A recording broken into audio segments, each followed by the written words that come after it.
Hello everyone, thanks for tuning in to today's first video. We're doing the GWV Sunday Round-Up for today's first video. So, haven't done a Sunday Round-Up since August. The Sunday Round-Ups got put on the back burner for the winter updates, and they had a little bit of a break during December. But it's time to bring them back again. So, another season of Sunday Round-Ups taking us from this weekend through to the end of August. There'll be a Sunday Roundup every Sunday between now and the end of August, all being well. So we're going to be talking about things like the QBO, sea surface temperature, anomalies, solar activity, Arctic Oscillation, North Atlantic Oscillation, and we'll give you weather for the next week, 10 days. As well, so it's going to be quite an interesting video. I hope you find it interesting and informative. Tonight we're going to have an ensembles watch. I know a lot of you are waiting for one of those, so I'll go through all members of the GFS ensembles this evening, see what they're all showing for the second half of January. Will there be any sign of northern blocking appearing after this sudden stratospheric warming? We'll be discussing that in ensembles watch this evening. But Sunday Roundup is starting us off, so I'm going to start on the GWV links page, actually, because I said at the end of yesterday afternoon's video that the shutdown in America is causing problems with some of the content in the videos at the moment. So I'll just explain what's going on. I'm on the links page of Gav's website, so I've got lots of useful links on this page. We've got a link to NOAA's QBO page, where they update the monthly QBO index as those numbers come in every month. So it's just there, NOAA QBO index. So if I just click that and take you through to the page for the quasi-biennial oscillation, this is what comes up. You don't get a page full of monthly and yearly QBO indexes. Instead, we get this message. We get redirected to government.shutdown.noaa.gov, and the message basically says that the page we're looking for is offline. The website you're trying to access is not available at this time due to a lapse in appropriation. NOAA and specific NOAA websites necessary to protect lives and property are operational and will be maintained during this partial closure of the US government. So, some parts of NOAA are working. Those areas mostly, I would have thought, related to sort of weather forecast itself with the United States and severe weather warnings, that kind of thing. But the page we're looking for there, in terms of the quasi-biennial oscillation, is not online at the moment, and until this shutdown finishes and it reopens, I don't think this page we're looking for will be updated anytime soon. However, I saw this tweet from World Climate Service the other day, and they have estimated that the QBO for December has come in at 8.1. So their tweet says the 30 millibar QBO was up to 8.1 for December. It's our calculation. NOAA website unavailable due to shutdown. In isolation, a strongly positive QBO phase suggests a warm January to March for Northwest Europe, but the signal is much stronger than March and January and February. I've also got a little sort of image here that shows how the QBO has gone into its westerly phase during December. It will be that little spot just there. Now that's really quite a strong number. We only started going into the westerly phase of the QBO back around October time. This blue area just here, that's the easterly phase of the QBO, so you can see that it's a very strong easterly QBO. We reached the strongest part of that in the summer, then we gradually unravelled that easterly QBO through the autumn, but we only went into the westerly phase of the QBO sort of October, November, so to go up to +8 in December, so early on in this westerly phase of the QBO, is quite a rapid transition from the easterly to the westerly QBO. Now, you know that the reason we look at the QBO is because it's telling us essentially the strength of the zonal winds. So when you're in an easterly QBO, the zonal winds will be weakened, and you can get a great chance of blocking. But when you're in a westerly QBO, the zonal winds in the northern hemisphere are strengthened. And so this rapid switch into westerly QBO is something that we wasn't really expecting earlier on in the start of winter, when we did winter forecast. We thought it would be a more gradual, because it normally is, a more gradual switch from the easterly to the westerly phase of the QBO. So that could account for why December came out as such a mild westerly Atlantic-driven month, although there is still a time lag with this. So I'm not sure westerly phase of the QBO, although it is quite a strong number. Remember, it's still to be confirmed that. We haven't had it confirmed from NOAA that the QBO came out at plus 8.1 in December. So it still is to be confirmed. But if that happened, even so, there will still be a time lag on this affecting the troposphere. There will still be a time lag on this westerly QBO switch impacting the troposphere boundary level of the actual weather is taking place. But it is a big number, that 8.1, and a little bit surprising that we have switched so quickly from the easterly phase of the QBO into what is now already quite a strong westerly phase of the QBO. One thing that you can say about this, though, is that with such a rapid switch, it means that next winter, which of course 2019, 2020, that winter should be going back to an easterly QBO again. So these phases tend to run around sort of 13 to 15 months, the westerly phase of the QBO. So we should be going into easterly QBO by the time we get through to next winter. But anyway, if I like to start off with that, it's a big number at plus 8.1 compared to where we was just a couple of months ago. But remember, it is still to be confirmed. I'll drop the link to World Climate Service in the description at YouTube if you want to give them a follow. So we'll just wait until the website updates at NOAA. Eventually the shutdown will end, and they'll get things up and running again, and then we'll be able to confirm whether that number plus 8.1 was correct for December. Also, it looks like this shutdown is having an impact on the sea surface temperature anomalies as well. So in theory, we have got sea surface temperature anomalies in for the 3rd of January. But if I just click that link for global, you'll see that we get taken to a page not found. So again, something not quite right there at NOAA's sea surface temperature anomaly pages either. So the last sea surface temperature anomaly that I can show you is from New Year's Eve. This is from the 31st of December. New Year's Eve. This is how sea surface temperature anomalies were looking then. We've got the 3 areas of interest that we're specifically interested, of course. We've got the ENSO region just here. We've got the Northern Pacific up here, and we've got the North Atlantic over there. So in terms of ENSO, it looks like the weak El Nino signal that we had going into the winter has basically stalled. It's not really doing a great deal at all. There is still a very weak signature of an El Nino there, but it certainly is really struggling this, and it's probably not going to get any stronger. It'll probably get weaker. Actually, I think the sea surface temperature anomalies through December did cool down, to be honest, through the equatorial Pacific Ocean. So whether this ever gets made into an official El Nino, I'm not sure. We'll have to wait till those tri-monthly sea surface temperature anomaly situation gets updated.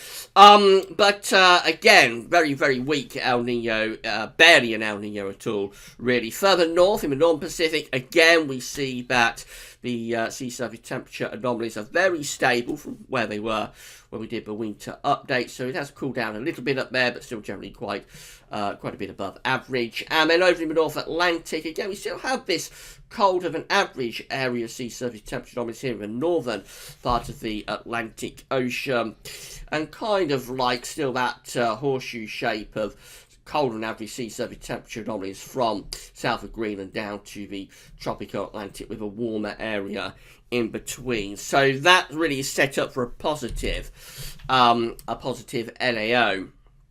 And when we did the NAO forecast for this winter, back in the summer we did that, we was basing it on May sea surface temperature anomalies, where again we did have that horseshoe shape of colder than average sea surface temperature anomalies from the south of Greenland down to the tropical Atlantic and the warmer area in between. And you can see that we still have that kind of anomaly pattern there in the North Atlantic. I mean, the cold and average sea surface temperature anomalies in the Atlantic are not as intense as they were back in May, but you can see that broad sort of shape of those cold and average sea surface temperature anomalies is still there.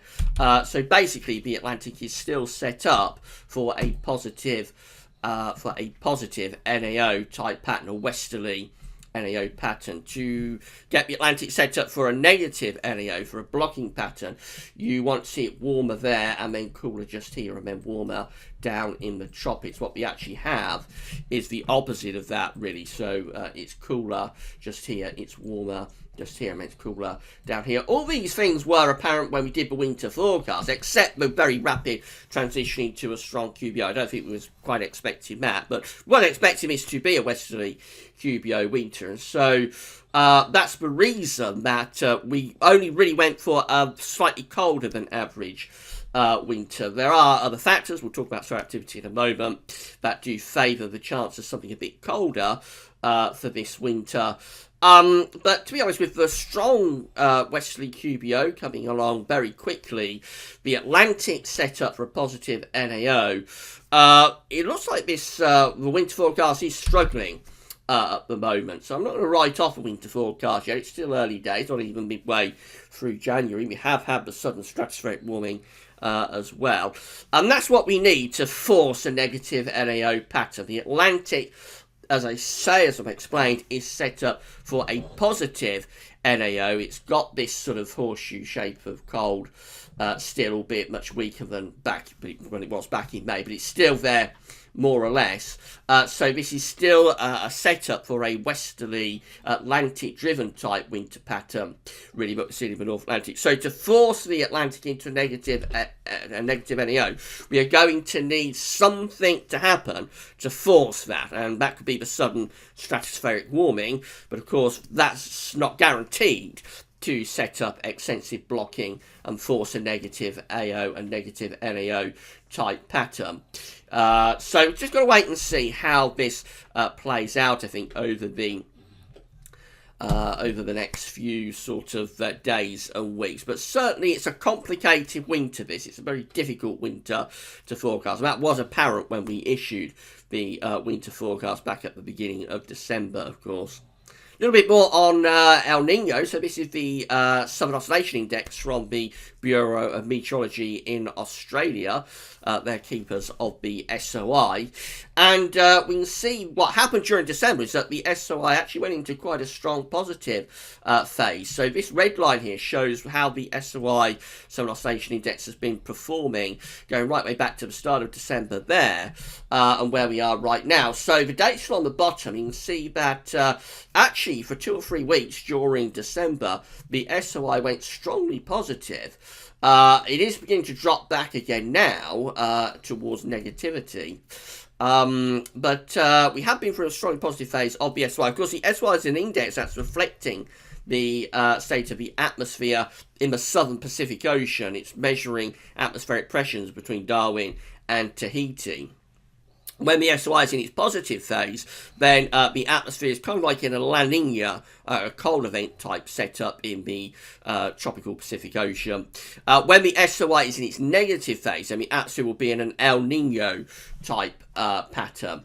So with El Nino seemingly developing through the course of this autumn, you would have expected the SOI to be in a very negative phase, the atmosphere to be reflective of an El Nino event. But what actually happened through December is that we got very positive numbers on a daily basis during December. So, for example, we have the 12th of December just here coming out at plus 13.39. We have the 13th of December coming out at plus 20.29. The 14th comes out at plus 21.69. Those are very positive numbers, and that's an atmospheric state reflective of La Nina. So that's why the El Nino hasn't come to much during December. December should have been the peak of the El Nino event, because they normally peak around Christmas. These events, be they warm or cold events, El Nino or La Nina, they will typically peak around Christmas. But what actually happened this in December is that the atmosphere went much more strongly into a La Nina type setting. It just goes on and on and on through the course of December. So there's the 17th of December coming out at plus 17.33, the 18th coming out at plus 21.90. While you're getting such strong positivity of the SOI, the El Nino is going to really struggle, because you've got the atmosphere fighting against what the ocean is trying to do. Now, in the past few days, since the beginning of January, you have started to see a little bit more negativity beginning to appear within the SOI. So we're up towards the new year now of these daily returns. We've got the 28th of December, still very positive, at plus 18.27. But by New Year's Eve, we're going down to minus 0.42. 4th of January comes out at minus 20.30, and the 5th of January comes out at minus 18.60. The 6th of January comes out at minus 8.66. Those are very negative numbers, and if we'd had that consistently through the autumn into the winter, and I've no doubt we would have gone into a proper sort of El Nino event, a proper warm event, if we've had consistent negativity of the SOI, but we didn't. We had the SOI, had the atmosphere fighting essentially against what the ocean was trying to do, and that's the reason that El Nino has really struggled to get going. So all of those ideas that we saw a few months ago about a super Nino for this winter, definitely not. It's barely an El Nino really at the moment, and of course it will start to move back towards ENSO neutral as we go into spring, and then we'll wait and see where we are as we get into the summer, where we're going for 2019-2020. This is how the solar disk is looking on our side of this today from solarham.net. So we've got one visible sunspot just here, right over on the far side of the sun.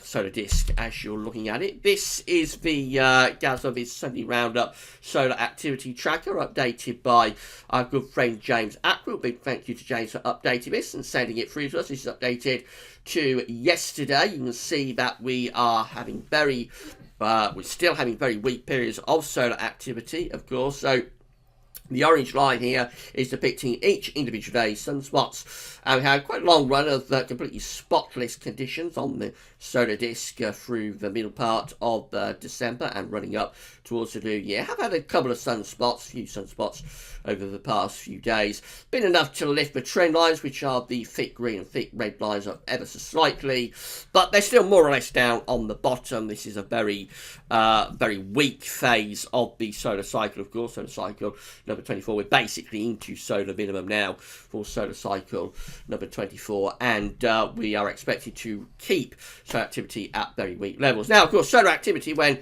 you have weak solar activity around solar minimum, you increase the chance of northern blocking, and you increase the chance of getting colder weather around Europe and the UK and the North Atlantic. Anyway, the signals are less clear for other parts of the Northern Hemisphere, but certainly there does appear to be a connection between solar minimum and weak phases of the solar cycle and increasing the risk of northern blocking in the North Atlantic and Europe during the winter. So this is something that does favour getting blocking going, but again, it's not a guarantee. We explained when we did winter updates that whilst the chance of northern blocking and colder winters is increased around, and particularly just after solar minimum, actually 2 or 3 years after solar minimum is the best part of the solar cycle overall. So kind of like the beginning of the next solar cycle, in a way. That's the best part to get blocking and solar and colder winters from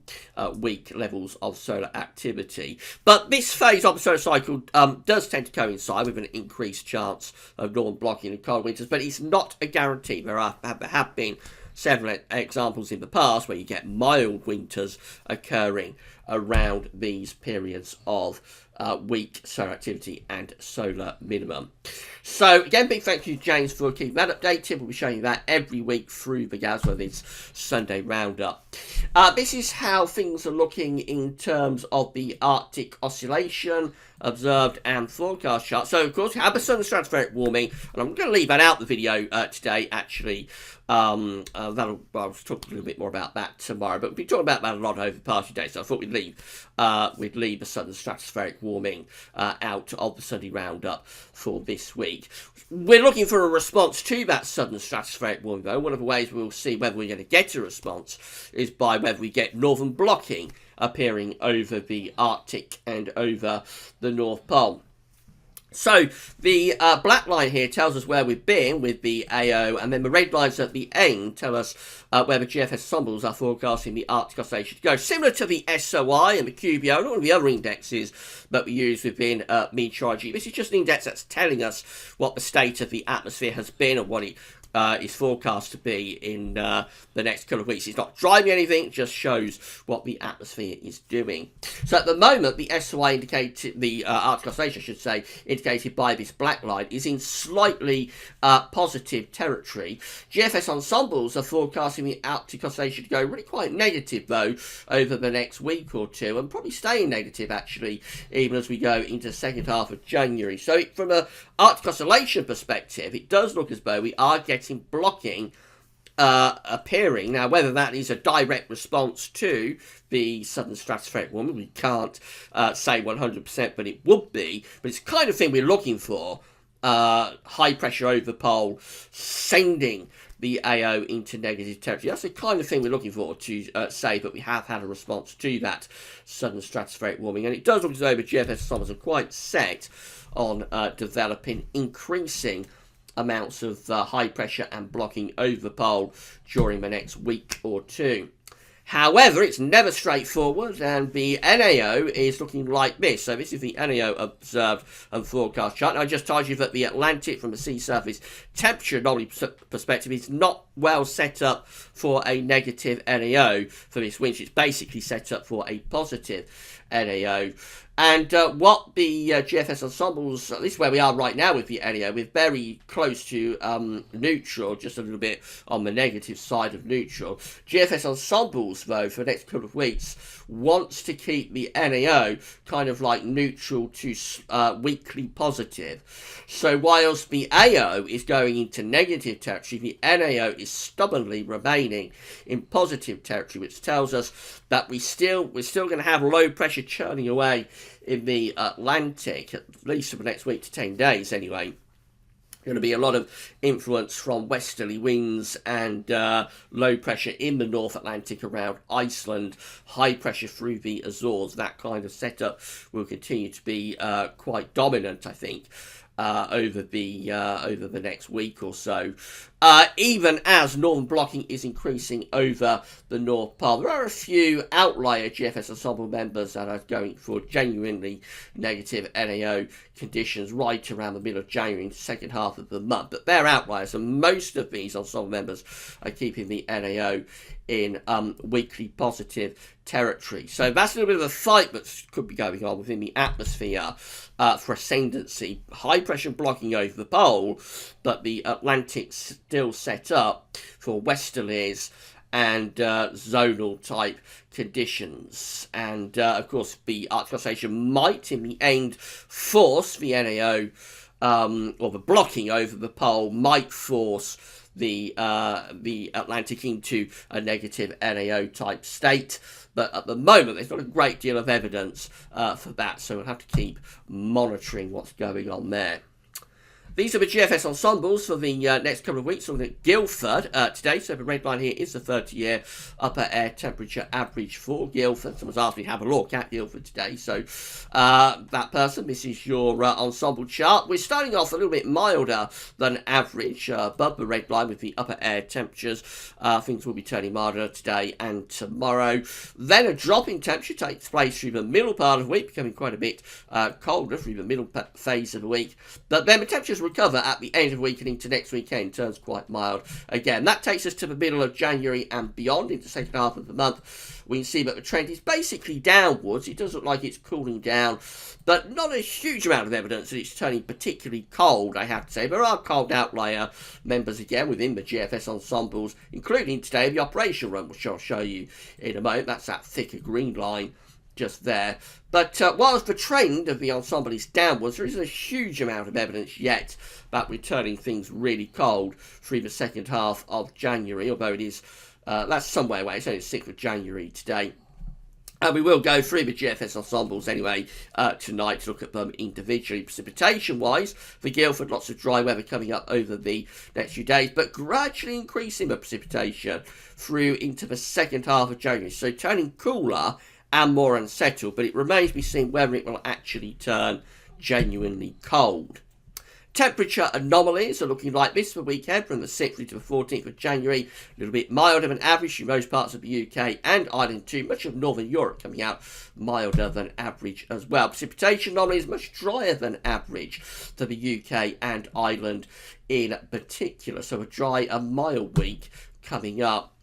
This is how the GFS run looks starting on Wednesday. High pressure just out to our west. We bring down these pretty cold northerly winds through the middle part of the week. And then we go through to the end of the week and high pressure remains very close to the UK. But winds backing into west again. So after a cold snap through the middle of the week, temperatures begin to recover at the end of the week into next weekend. So we pull down rather stronger northwesterly or westerly winds. They'll still be quite mild, but this high pressure is gradually receding away to the southwest. That high pressure has been with us since just before Christmas, of course, so it'll be quite something to finally get rid of it. And it does look as though as we get towards day 10, we go to a much more unsettled phase of weather. Actually, low pressure starts to drive in from off the Atlantic. So that's quite a big change going on there around the middle of January, turning a lot more unsettled and cooler as well. As that high pressure recedes down to the south, we send the jet stream to our south as well. That's indicated by this black line just here. So we go on to the cold side of the jet, but we are driving in low pressure from off the Atlantic. So it's cooler. We saw it on the ensemble chart. It's cooler, but it's more unsettled as well, with low pressure well and truly in control. Turns very unsettled a little bit beyond day 10 with this deep area of low pressure moving across the country. And then as that clears away, that finally turns the winds into the north and northeast. There is a lot of cold air sitting over Scandinavia and to our north, and that starts to move southwards into the UK on those north to northeasterly winds. So this particular GFS run, we saw it on the ensemble chart, for Guildford does turn things a lot colder into the second half of January. We build this ridge of high pressure down across the country then from the north within cold air. So that's turning things really cold there for the very end of this GFS run. This is as far as we can go to Tuesday, the 22nd of January, and we look cold. We've got high pressure just out to our northwest. Bring wind in from the north. That will bring snow showers to northern and eastern parts of the country. Excuse me, and hard overnight frost as well. So this particular GFS run, the midnight run, does get us there into quite cold conditions, very cold conditions potentially in the second half of January. But we saw on the ensemble chart, it's not all that well supported by the other GFS ensemble members. E7WF looks like that, northerly winds giving us a cold snap through the middle of the week, then the high pressure topples over the country before it starts to slip away to the southwest. Next weekend we pull in these milder west to southwesterly winds. And then we go into a more unsettled phase as we go through the course of the next week. So this takes us up towards day 10, which is Wednesday, 16th of January, looking increasingly unsettled. Both models are in agreement that this high pressure is going to break down. That's been with us since Christmas and given us all of this dry and quiet, but also pretty gloomy weather. Both the GFS and the E7 are in agreement that it breaks down. What they're not in agreement about, up to day 10 anyway, is on any particularly cold conditions. We just turned cooler with the wind coming from the northwestern quarter of the Atlantic, so to south of Greenland, Iceland, that sort of area. Turned cooler, but we are unsettled with low pressure driving in from off the Atlantic. Probably quite good for the Scottish ski resorts, actually. That could give quite a bit of snow to the Scottish mountains, but it won't give a great deal of snow to southern England. We're waiting to get proper northern blocking appearing. Finally, CFS V2 looking like this in terms of the weeklies. So these are 500 millimeter heights broken down into week periods. The first week period takes us from the 6th through to the 12th of January. Above average heights in the week ahead, still dominating, still a lot of dry and settled weather. Winter biting in the east and the southeast of Europe with back trough of low pressure. We remain close to the ridge of high pressure. So again, lots of dry weather coming up. Then we go through to week 2. It's the 13th to the 19th of January, looking a lot more unsettled. This trough of low pressure slinks down through Scandinavia into central parts of Europe. The above average heights pull out into the Atlantic Ocean, and so that will be quite a lot cooler, even colder potentially, and fairly unsettled as well, with the wind coming in from at least a northwesterly, potentially even a northerly direction. Week 3 also looks quite cold. That's the 20th to 26th of January. Below average heights then centred just to the south of the UK. Above average heights in the Northern Atlantic going up towards the south of Greenland. So again, that looks quite unsettled, and the winds will be pulling in from a north, potentially even a northeasterly direction with that one. So a couple of colder weeks there, and quite unsettled too, with some snow potential, I would have thought, weeks 2 and weeks 3. That's how week 4 looks. It's the 27th of January to the 2nd of February. The blocking signal there is moving more over towards the other side of the pole, more over towards the Pacific side of the pole, on this particular CFS V2 run. Which means that as we end January, start February, we probably start bringing milder winds actually from a west or southwesterly direction. Still looks really quite unsettled though, that trough of below average heights very close to the country. This is what the CFS V2 is forecasting for February, by the way. So it is seeing quite a strong blocking signal actually to the north for February. Quite a lot of high pressure around Greenland and going to the north of Scandinavia. The trough of below average heights is underneath it, over top of the UK. And that could be pulling in pretty cold winds from a northeasterly direction actually. So potentially quite a cold and wintry signal for February for much of Europe. A temperature anomaly for February finally. So the UK, it's actually coming out close to average. So it's struggling to back those cold temperatures into the UK. But look how cold it is across much of Northern Europe, Scandinavia, Northern Europe, back into Western Russia. Much colder than average temperature anomalies up there. Potential also cold average to eastern, southeastern parts of America. As well, but much milder than average over Greenland. That's where we've got the northern blocking, of course. So the CFS still sort of wanting to produce quite a cold blocking setup for February, with January like the transition between the two. So we start mild and westerly in December, we finish up cold and blocked in February, and January is that transitional month between the two bookends and the two sort of extreme patterns from December to February. And of course, how quickly that blocking gets going through January is what all the confusion is about. The hints and the signals are still there, but the further on we go with this winter, the greater the chance of colder weather will become. But until we see the models really strongly latching on to the blocking signal over Greenland and North Pole, I think we have to stay very cautious about it. Due to what we talked about in the start of the video, the fact that the Atlantic is set up for a positive NAO this winter, which we knew it would be. We always knew that would be the case. We would be struggling to get the NAO to go negative due to those sea surface temperature anomalies in the Atlantic this winter. The QBO very rapidly transitioning into a strong westerly QBO as well, doing it really quite quickly and more quickly than you would expect it to do so, although we haven't had that QBO number confirmed yet from NOAA due to the shutdown. But it's a very complicated winter this.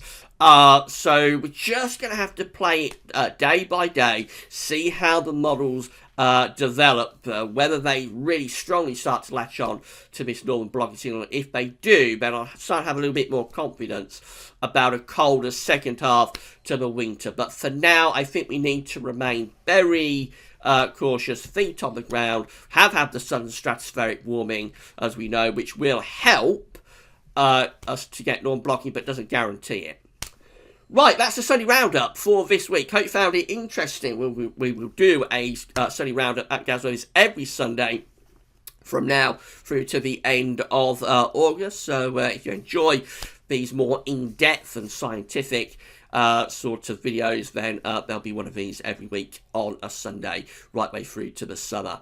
Come back this evening, we'll have a bit of fun going through the GFS ensembles. So we're doing ensembles watch this evening. I'll probably be up around 7:30, something like that. But that's all for now, and thanks for watching.